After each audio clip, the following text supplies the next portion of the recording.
laban sa krimen. Ikalawa, mahigpit na pagpapatupad ng traffic laws.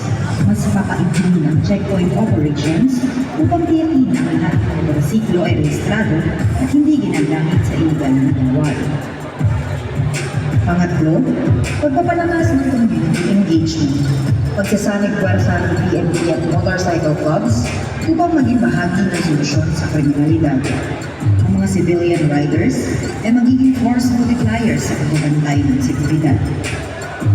Ika-apat, pagbabasa ng security measures. Pagsusulong ng color-coded lane numbers upang madaling makilala kung isang motorsiklo ay rehistrado at lehitimo. Ang tagumpay ng Quezon Motorcycle Riders Patrol ay nakasalalay din sa suporta ng ating mga civilian riders. Kaya naman, hinihikayat ang mga miyembro ng local riders associations, NGOs at business sector riders na maging bahagi ng asyong bagay. Mga civilian riders bilang force multipliers.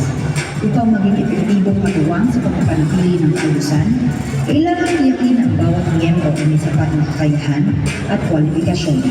Dahil dito, narito ang ilang pangunahing pamantayan sa pagiging bahagi ng QMRP. Mga kwalifikasyon sa pagiging miyembro ng lokal na samahan ng riders, NGOs, GO o sektor ng negosyo. May valid na driver's license, may updated na rehistro ng sasakyan, at may rekomendasyon mula sa kinikilalang organisasyon. Mga gampanin ng civilian riders. Magsilbing tagapagtaguyod ng kaligtasan, disiplina at pagsunod sa batas trapiko. Mag-ulat ng mga hindi rehistradong motorsiklo at kahina-hinalang aktibidad. Tumulong sa pagbabantay sa mga crime scene kung kinakailangan, at magbungkahe ng mga hakbang para mapabuti ang seguridad sa kalsada at pagsunod sa batas. Upang matiyak ang maayos na koordinasyon, ang Quezon Motorcycle Riders Patrol ay nakahati sa 7 clusters. Ito ay ang Holy Cluster, Reyna Cluster, Alcaraz Cluster, Central Quezon Cluster, 2nd District Cluster, Mundok Peninsula Cluster, at 4th District Cluster.